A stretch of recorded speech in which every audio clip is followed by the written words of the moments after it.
రావండి చేతు గారు. కంగ్రాచులేషన్స్. Thank you. ఇంకా ఫైనల్గా అయిపోయింది కదండి. ఫైనల్గా 14 months అయింది. 14 months స్టార్ట్ చేసి. అవునండి, 14 months, ఆల్మోస్ట్ 14 months. అంటే ప్రేమంకు ముందు ఇంకొక సబ్జెక్ట్ అనుకున్నాం కదండి, దాంతో కలిపి 14 months మాట.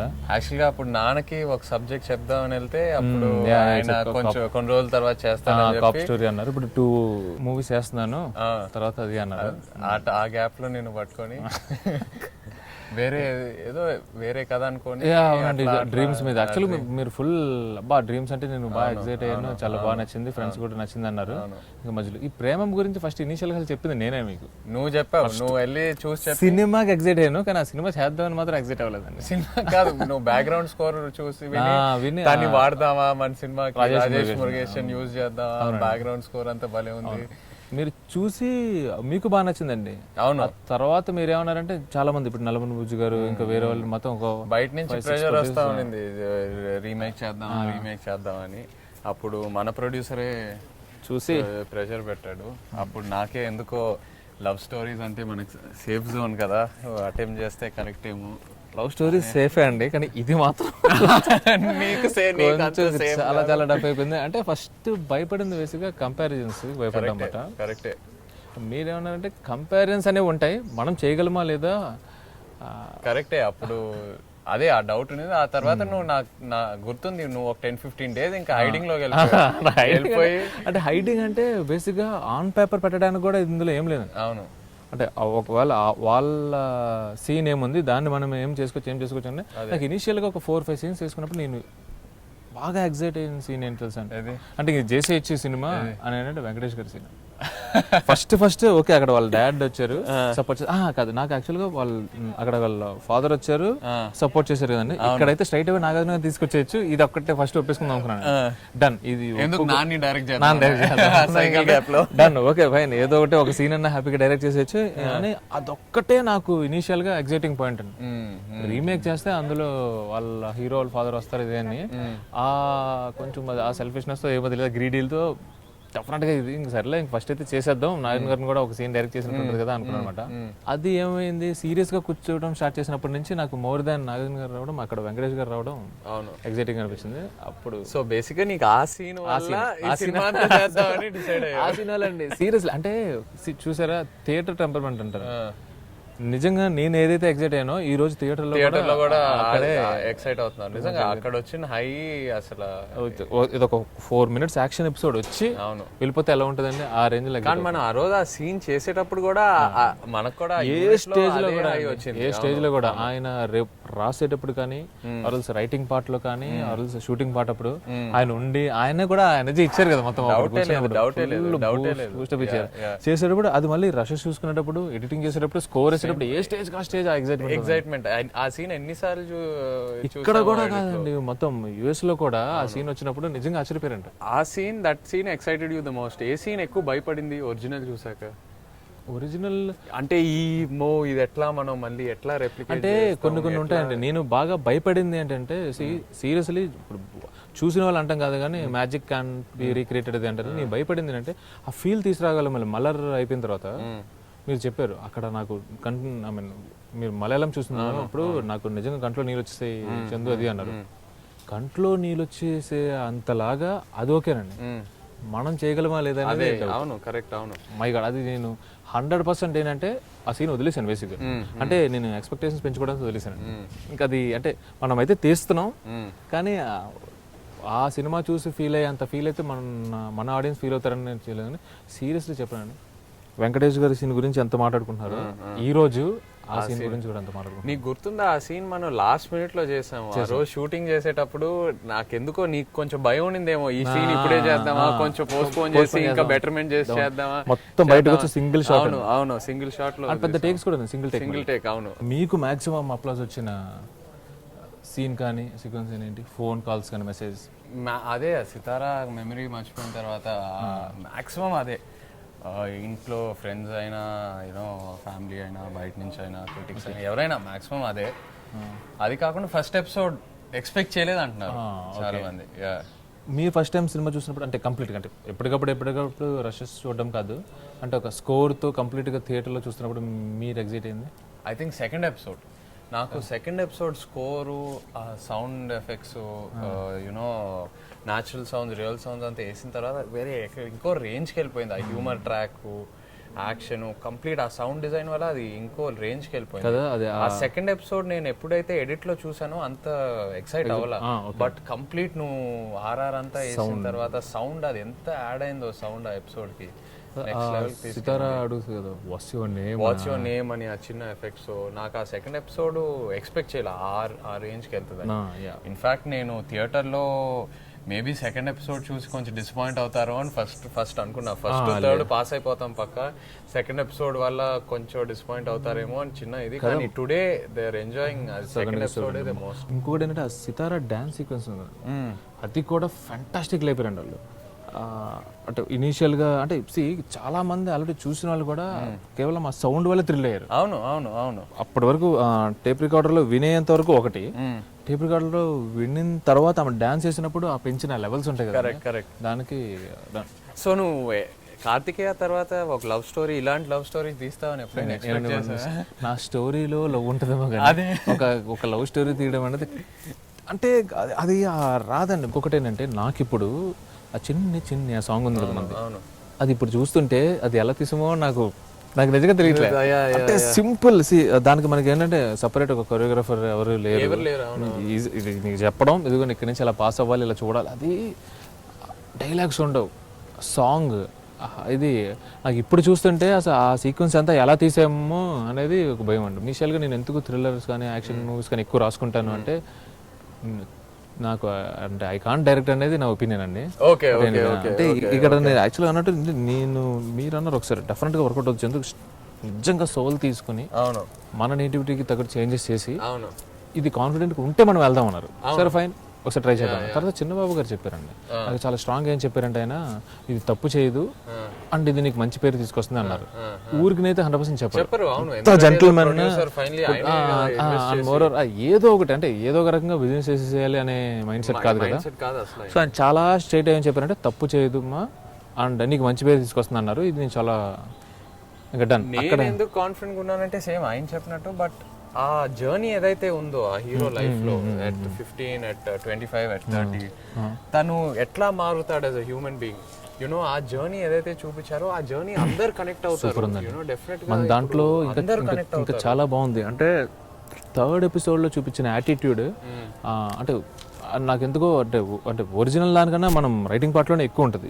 ఊరికి కొంచెం ఫిలాసఫికల్ గా మాట్లాడడం, అవకాశం అందరికీ రాదు, ఇలాంటివి ఉన్నాయి చూడండి, ఇవన్నీ నాకు నచ్చేసాయి. అండ్ నాకు అందుకే నాకు పర్సనల్గా మన మూవీలో నాకు థర్డ్ ఎపిసోడ్ ఫ్యాంటాస్టిక్ అనిపించింది. ఈస్ అ కంప్లీట్ అంటే థర్డ్ ఎపిసోడ్ లో తను చేసిన తప్పులన్నీ కరెక్ట్ చేసుకొని what ever he needs to be inspired by కదా, ఎంతవరకు రియాక్ట్ అవ్వాలి, అవును. అండ్ ఇంకొకటి ఏంటంటే ప్రపోజ్ చేసినప్పుడు కూడా ఇప్పుడు చూడండి సెకండ్ ఎపిసోడ్ లో అంటే పిచ్చిగా అంటే డ్రింక్ చేసి లెక్చరర్గా ఎలుగు చెప్పేస్తాను, డ్రింక్ చేసి యువర్ బ్యూటిఫుల్ అంటారు. ఇక్కడ వచ్చేసరికి యువర్ సో లక్కీ అనగానే నాకు నీకు పెళ్లి చేసుకోవాలనిపిస్తుంది, నువ్వు ఓకే అంటే మీ పేరెంట్స్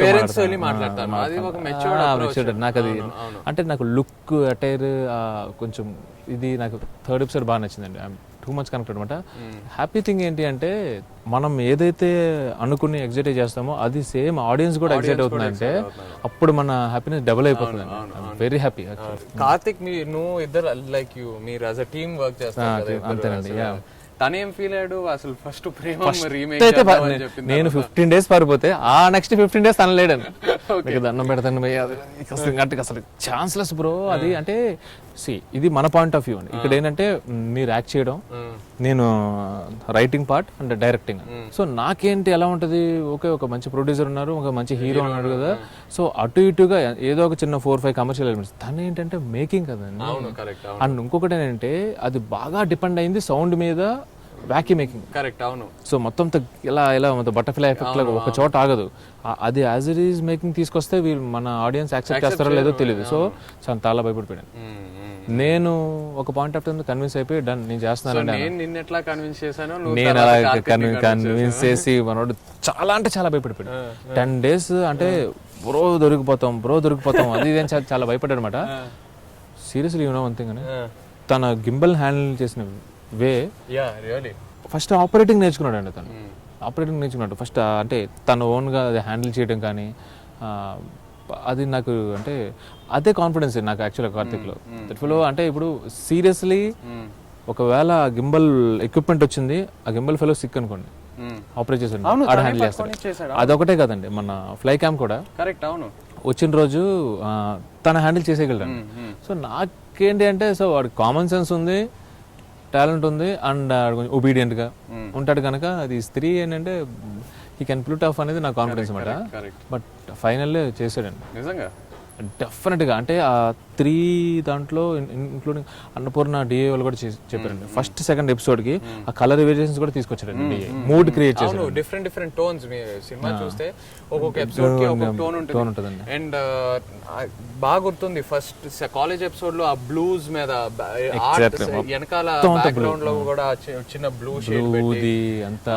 అవును, సో అది చాలా plan, very well plan. Cinematography అయితే మాత్రం దానికి ఇప్పుడు మీకు యాక్టింగ్ వైజ్ కానీ చాలా బాగుంది, సౌండ్ డిజైన్ బాగుంది అని ఒక క్రాఫ్ట్ గురించి ఎలా మాట్లాడుతున్నారు, సినిమాటోగ్రఫీ గురించి ఆ రేంజ్ లో మాట్లాడుతున్నారు. డెఫినెట్గా super effort. And more over it's not easy అండి. మళ్ళీ ఇక్కడ కూడా తనకి జాబ్ అంత టఫ్ ఎందుకు అవుతుంది అంటే comparisons, but he pulled it of, super చేశారండి. మనకి ఎవరే సాంగ్ రిలీజ్ అయిన తర్వాత తెగ ట్రోల్స్ వచ్చినాయి మామూలుగానండి. నేను బాగా భయపడిపోయాను, నీకు గుర్తుందో లేదో, ఫోన్ చేసి ఏం చేద్దాం అది కంప్లీట్ గా మిస్ ఫైర్ అవుతుందా ఏంటి. అవునవును, నీకెందుకు ఆ భయం లేదు అప్పుడు? అంటే నాకు ఇక్కడ 2 అండి.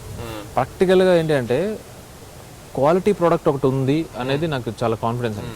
అంటే మీకు ఇక్కడ కొంచెం ఫస్ట్ నుంచి చెప్పాలంటే ఒరిజినల్ ప్రేమం ఉంది కదండి, ఆ ప్రేమం వాళ్ళకి టీజర్ లేదు, ట్రైలర్స్ లేవండి. కరెక్ట్. అవును అవును, వాళ్ళు ఒకే ఒక టీజర్ రిలీజ్ చేస్తారు. ఏంటి అంటే ఫస్ట్ ఎపిసోడ్ నుంచి ఒక చిన్న టీజర్, అనుపమ అండ్ నివిన్ అండి. అక్కడ కొంతమంది నివిన్ మళ్ళీ టూ మచ్ పిల్లోళ్ళ యాక్ట్ చేస్తున్నాడు అని చెప్పి చిన్న నెగిటివ్ కూడా వచ్చిందండి. ఆ తర్వాత వాళ్ళ ఏమి కంటెంట్ రిలీజ్ చేయలేదండి. ఇన్ఫాక్ట్ మన సినిమా కూడా ట్రైలర్ కట్ చేయడానికి అసలు ఎన్ని వెర్షన్స్ ఎవరి వెర్షన్స్ వాళ్ళు ఉన్నాయి. అది ఆ 3 లవ్ స్టోరీస్ ఆ 1 మినిట్ చూపించలేమండి. స్టోరీ ఉంటే ఇది స్టార్ట్ ఇది ఎండ్ అని చూపించచ్చండి, ఇందులో స్టోరీ ఉండదు. పోనీ ఏ ఎపిసోడ్ ఆ ఎపిసోడ్ అన్ని మూమెంట్స్ కరెక్ట్. అవును, ఒక అమ్మాయిని చూడడం, ఇష్టపడడం, లవ్ చేయడం, బ్రేక్ అంతే. సో ఇక్కడ పాయింట్ ఏంటంటే ఇది టీజర్ ట్రైలర్ కట్ చేసే మూవీ కాదు, అది మూమెంట్స్ తో ఉన్న. సో అక్కడ భయపడ ఎవరే సాంగ్ అనేది రిలీజ్ చేస్తే అంటే యాక్చువల్గా అంటే కరెక్ట్ గా చెప్పాలంటే మన ప్రొడ్యూసర్ వంశీ బాగా విజువల్స్ ఎక్సైట్ అయిపోయాడు, టూ మచ్ ఎక్సైట్. అంటే ఎంత నేను అంత ఎక్స్పెక్ట్ చేయలేదు. నార్వే అంతా మీకు కొంచెం చిరాగా జరిగింది కదా అది. సో ఆ మైండ్ సెట్ చూసి చాలా ఎక్సైట్ అయిపోయాడు. 1-2 వాళ్ళ రెగ్యులర్ డిస్ట్రిబ్యూటర్స్ కూడా చూసి పిచ్చి ఎగ్జిట్ అయిపోయాడు. సో ఆ విజువల్స్ చూపిస్తే మామూలుగా ఉండదనేది మనమైతే వదిలేమాట బయటికి. బట్ అప్పటికే ప్రేమం చూసిన వాళ్ళు ఏంటంటే విజువల్స్ మీద, ప్రొడక్షన్ వాల్యూస్ మీద చేసిన కాన్సన్ట్రేషన్ మనం ఫీల్డ్ మీద వర్కౌట్ చేయలేదని వాళ్ళ వెర్షన్ లో వాళ్ళు చేస్తారు. నాకు ఇప్పుడు మీ ఇందాక అడిగిన కాన్ఫిడెన్స్ అన్నారు కదండి, ఒకటి ఏంటంటే నాకు ఓవరాల్ ప్రోడక్ట్ మీద ఐఎమ్ ప్రెటీ కాన్ఫిడెంట్ అండి. మన చుట్టుపక్కల మొత్తం క్యాస్ట్ కానీ టెక్నీషియన్స్ కానీ చాలా క్వాలిటీ అవుట్పుట్ ఇచ్చే వాళ్ళు ఉంటే క్వాలిటీలో అయితే డిఫరెన్స్ ఉంటుంది ఫస్ట్, అదొకటి. 2 నిజంగానే ఈ ట్రోల్స్ కానీ ఇది కానీ they don't effect on revenue అండి. Correct, they don't. అవును అవును. 1 అంటే నేను సీరియస్లీ అంటే నేనేమి వాళ్ళు ట్రోల్ చేశారని వాళ్ళు చేశారని చెప్పానండి, 1% కూడా రెవెన్యూ మీద ఎఫెక్ట్ ఉందండి, ఇంక్లూడింగ్ ఓవర్సీస్ లో కూడా. అవును అవును అవును అవును. అంటే ఇప్పుడు వాట్ యు సే దట్ మనకు ఆ ట్రోల్స్ వచ్చాయండి, ఒక 2-3 డేస్ చాలా స్ట్రాంగ్గా ఉన్నాయి. నేను సేమ్ మళ్ళీ ప్రొడ్యూసర్ని అడిగాను, ఇది ఏమైనా రెవెన్యూ మీద ఎఫెక్ట్ ఉంటుందని. లేదు కదా, డిస్ట్రిబ్యూటర్స్ నుంచి ఎగ్జిబిటర్స్ కొనుక్కోవడం స్టార్ట్ చేశారు కొత్తగా అన్నాడు. సో ఇంకా నాకు అక్కడ ఏదో భయపడాల్సిన పాయింట్ అయితే ఏం లేదు, అది ప్రెటీ కాన్ఫిడెంట్. నా బాధ ఏంటంటే ఎవ్రీవన్ కాదు, అందరూ ఏదో మనం సినిమా వాళ్ళతో కంపేర్ చేద్దామని తీస్తున్నామని అనుకున్నారు. వాళ్ళకంటే మనం బెటర్ చూపించాలని ప్రూవ్ పాయింట్ అని అనుకున్నారు. కాదు, ఎప్పుడు మన ఇంటెన్షన్ అసలు అది కాదండి. జస్ట్ మనం ఆ సోల్ తీసుకొని సీరియస్లీ అంటే బేసిక్ గా మనకి బాగా ఏంటంటే ఇప్పుడు Sai Pallavi is and debut actors. అవును, మనం శృతి హాసన్ లాంటి స్టార్ ని తీసుకుంటే సో సాయి పల్లవి కన్నా బాగా చూపించేద్దాం ఫస్ట్ యాక్చువల్ గా నెగిటివ్ అక్కడ వచ్చింది. అది అసలు కాదు, బికాజ్ మనం శృతి ఎందుకు అనుకున్నాము, she's a good dancer. And ఇంకొకటి అంటే మీకన్నా మెచ్యూర్డ్ గా కనిపిస్తుంది, మీకన్నా మెచ్యూర్డ్ గా కనపడాలి. And she's a good dancer, basic first 2 reasons. And obviously she can act, ఇంకా చాలా బాగా చేయగలదు. క్రౌడ్ పుల్లింగ్, ఇప్పుడు super crowd pulling. And moreover ఇంకొకటి ఏంటంటే యాక్టింగ్ పరంగా మాత్రం చూస్తే డెఫినెట్ గా వాట్ ఈస్ దట్ ఇప్పుడు 3 మూవీలోనే 3 వేరియేషన్స్ చూపించిందండి ఆమె. సో మనకి ఇంకా అసలు డౌట్ లేదు అంటే ఈ 3 శృతి హాసన్ని చూపించి సాయి పల్లవికి ఏదైతే కోర్ మల్లర్ ఫ్యాన్స్ ఉంటారో వాళ్ళు ఏదో అఫండ్ అయిపోయి అవి వచ్చినాయి కానీ అది నాకైతే మాత్రం ప్రిటీ కాన్ఫిడెంట్. ఎంటర్టైన్మెంట్ అది యాక్చువల్గా మన సినిమాకి బిగ్గెస్ట్ పిల్లర్ ఆఫ్ సపోర్ట్ కదా. ప్రతి లవ్ స్టోరీలో ఆ ఎంటర్టైన్మెంట్ ట్రాక్స్ ఏదైతే ఉన్నాయో, ఇప్పుడు ప్రవీణ్ అఫ్ కోర్స్ ఫుల్ సినిమాలో ఉన్నాడు. సెకండ్ ఎపిసోడ్ నర్రాది బ్రహ్మాజీ గారు చాలా మంది అసలు ఎంటర్టైన్మెంట్ ఏం వస్తుంది యూనో ఆ క్యారెక్టర్స్ వల్ల అనుకున్నారు. బట్ వాళ్ళు ఎంత న్యాచురల్ గా ఉన్నారంటే నర్రా గా లెక్చరర్ లా ఉన్నారు. అవును ఎగ్జాక్ట్లీ. అండ్ ఎవరు ఏం ఎక్స్పెక్ట్ చేయకుండా థియేటర్ కి వచ్చి బాగా సర్ప్రైజ్ అయ్యి. ఇంకొకటి ఏంటంటే మామూలుగా రెగ్యులర్ గా చేసే సూపర్ కమెడియన్స్ ఉంటారు కదా, వాళ్ళు కాకుండా వీల్ చేయడం వల్ల ఆ ఫ్రెష్నెస్ వచ్చింది, ఫన్ ఎక్కువ వర్కౌట్. ఎగ్జాక్ట్లీ. అండ్ రిలేట్ అవుతున్నారు, చాలా బాగా రిలేట్ అవుతున్నారు. అంటే బ్రహ్మాజీ గారు ఇంకొక చికెన్ కర్రీ చెప్పిన ఒకటి, తర్వాత స్వీట్ లస్సీ చెప్పిన, అది ఆ డైలాగ్ లో అయితే ఏంటి అమ్మాయిలకి ఎవరైనా మొలక తెలుస్తారా ఆయన చెప్తున్నారు కదా బ్రహ్మాజీ గారు ట్విట్టర్ లో అంట. ఆయనకి సపరేట్ గా ఇంతకు ముందు మీరు బాగా చేశారు అని మీతో కూడా అన్నారు కదా. అవును, నాకు ఆ డైలాగ్స్ పంపిస్తున్నారండి. చెప్పారు మొన్న జిమ్ లో వర్కౌట్ చేసేటప్పుడు ఎవరో వచ్చి ఆయనకి చెప్పారంట ఒక చికెన్ సాలెడ్ మీ అకౌంట్ లో అని. సో నిజంగా అది చాలా బాగా కనెక్ట్ అయింది. అండ్ మెయిన్ థింగ్ ఏంటంటే వాళ్ళు రియల్ గా ఉన్నారు. నిజంగా ఒక పీటీ మాస్టర్, ఒక లెక్చరర్ రియల్ గా ఉన్నారు. వాళ్ళ లుక్ ఎగ్జాక్ట్లీ. అండ్ ఆ లెక్చరర్ వచ్చి సితారా ఫోన్ నెంబర్ అడగానే 0 అంటే పోయారండి. ఎంత అంటే లాంగ్వేజ్ అర్థం కాకపోయినా కానీ, అంటే అక్కడ గోపి సుందర్ కానీ తనకి తెలుగు తెలీదు, విష్ణు గోవింద్ శివశంకర్ వాళ్ళకి తెలుగు తెలీదు. ఆ రోమింగ్ పడుతుందా అన్న దాంట్లో మీనింగ్ అర్థం అయిపోయి గట్టిగా నవ్విస్తారు అనమాట. అప్పుడు పెట్టి కాన్ఫిడెంట్ అనమాట. సో లెక్చర్ లో ఆ క్యారెక్టరేషన్ కి అలా పర్ఫెక్ట్ గా సెట్ అయిపోయింది. And of course third track కూడా శ్రీనివాస్ రెడ్డి అల్టిమేట్. ఎందుకు అది ఇప్పుడు అది ఎలా ఉంటుంది అంటే, ఇప్పుడు లెక్చరర్ది పీడీది మనం ఓహో ఇలాంటి క్యారెక్టర్స్ మనకి తెలుసు అనేది ఉంటారండి. అవును, శ్రీనివాస్ రెడ్డిది చాలా మంది వాళ్ళకి వాళ్ళు రిలేట్ చేసుకుంటారండి. సీరియస్లీ ఏదో 30s తర్వాత ఉన్న వాళ్ళు కూడా కదండి, లేట్ 20s వాళ్ళు కూడా. సో వాళ్ళకి ఇది నాదే అని ఫీలింగ్ మాట వాళ్ళకి. సో అది బాగా ఒక బాయ్ కి ఏంటి పెళ్ళే కదా, కాలేజ్ తర్వాత కెరీర్. ఇందాక ఏదో మనం అనుకున్నట్టు కెరీర్ ఎప్పుడైనా సెట్ అవుతుందండి, మ్యారేజ్ అనేది మన కంట్రోల్లో ఉండదు. సో ఇనీషియల్ గా మంచి ఏజ్ లో ఉన్నప్పుడేమో డిమాండ్స్ హైలో ఉంటాయి, అంతే కదా. తర్వాత డిమాండ్స్ అలా తగ్గిపోతుంటాయి. సో ఫన్ మాత్రం చాలా వర్కౌట్ అయిపోయింది. అంటే నేనేమన్నా ఎంత సీరియస్ నోట్ ఉన్నా ఏమున్నా కానీ ఆ ఎంటర్టైన్మెంట్ అంటే ఆడియన్స్ చాలా హ్యాపీగా మిగతా వాటికి కనెక్ట్ అవుతారు.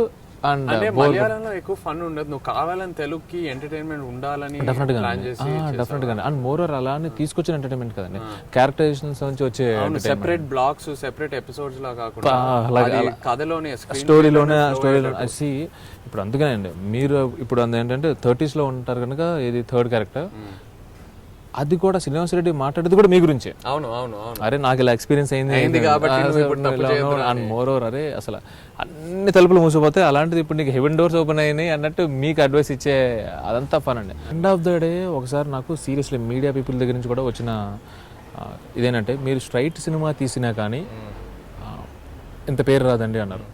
అది నాకు అప్పుడు ఒకసారి మళ్ళీ చిన్నబాబు గారి మాట గుర్తొచ్చిందండి. సీరియస్లీ చిన్నబాబు గారు చాలా థ్యాంక్స్ చెప్పాలి. ఆయన లాస్ట్ లో ఏదైతే ఆ టైం ఇచ్చారో మనం రిలీజ్ మీకు చెప్పారు కదండి, తర్వాత నువ్వు వెళ్ళి కాదు సార్ మనం ఇట్లా చేస్తే నేను ఈ టైం కల్లా ప్రోడక్ట్ ఇస్తాను చెప్పి ఆయన పర్వాలేదు no problem go ahead. RR తో సౌండ్ ఎఫెక్ట్స్ తో సినిమా చూసి మనం సాటిస్ఫై అయిన తర్వాత ఆడియన్స్ చేద్దామంటే నిజంగా attitude is superb attitude. Thank you గారు. త్వరలో నీ ఓన్ స్టోరీలో డెఫినెట్గా 100% డౌటే లేదండి అందులో. Thank you. Thank you. Bye.